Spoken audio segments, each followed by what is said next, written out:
మీ word press వెబ్సైట్కి 5 స్టెప్స్లో పిక్సెల్స్ను connect చేయడం ఎలా? ఇది day 11 of helping you master meta add. Meta pixel అంటే మీ వెబ్సైట్లో జరిగే ప్రతి ఒక్క యాక్షన్ను మెటాకి చెప్పే మెసెంజర్. ఎవరు పేజ్ ఓపెన్ చేశారు, ఎవరు యాడ్ టు కార్ట్ చేశారు, ఎవరు పర్చేస్ చేశారు, ఇవన్నీ మెటాకి తెలియాలి అంటే పిక్సెల్స్ ప్రాపర్గా కనెక్ట్ అయి ఉండాలి. ఇది కనెక్ట్ చెయ్యాలి అంటే ఫస్ట్ మీకు వర్డ్ ప్రెస్ వెబ్సైట్ ఉండాలి అండ్ మెటా బిజినెస్ సూట్లో మీ బిజినెస్కి అకౌంట్ ఉండాలి. సెకండ్ స్టెప్, గూగుల్కి వెళ్ళి meta pixels for word press అని సెర్చ్ చేసి ఫస్ట్ లింక్ను క్లిక్ చేసి ప్లగ్ఇన్ను డౌన్లోడ్ చేసుకోండి. థర్డ్ స్టెప్, మీ వర్డ్ ప్రెస్ అకౌంట్కు లాగిన్ చేసి ప్లగ్ఇన్స్లో యాడ్ ప్లగ్ఇన్స్ మీద క్లిక్ చేసి మళ్ళా టాప్లో అప్లోడ్ ప్లగ్ఇన్ని సెలెక్ట్ చేసి మనం డౌన్లోడ్ చేసిన ప్లగ్ఇన్ ఫైల్ను అప్లోడ్ చేసి ఇన్స్టాల్ చేసి యాక్టివేట్ చేయండి. స్టెప్ 4, యాక్టివేట్ అయిన తర్వాత ఆ ప్లగ్ఇన్ సెట్టింగ్స్లో మీ ఫేస్బుక్ పేజ్ను కనెక్ట్ చేయడానికి గెట్ స్టార్టెడ్ మీద క్లిక్ చేసి మీ ఫేస్బుక్తో లాగిన్ అవ్వండి. స్టెప్ 5,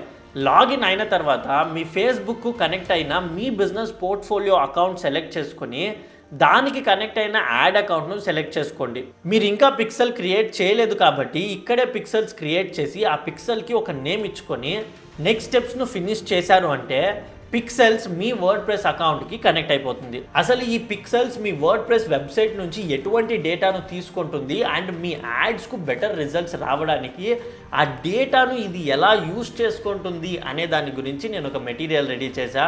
ఆ మెటీరియల్ మీకు కావాలి అనుకుంటే నన్ను ఇన్స్టాగ్రామ్లో ఫాలో చేసి ఈ రీల్ కింద వర్డ్ ప్రెస్ అని కమెంట్ చేయండి.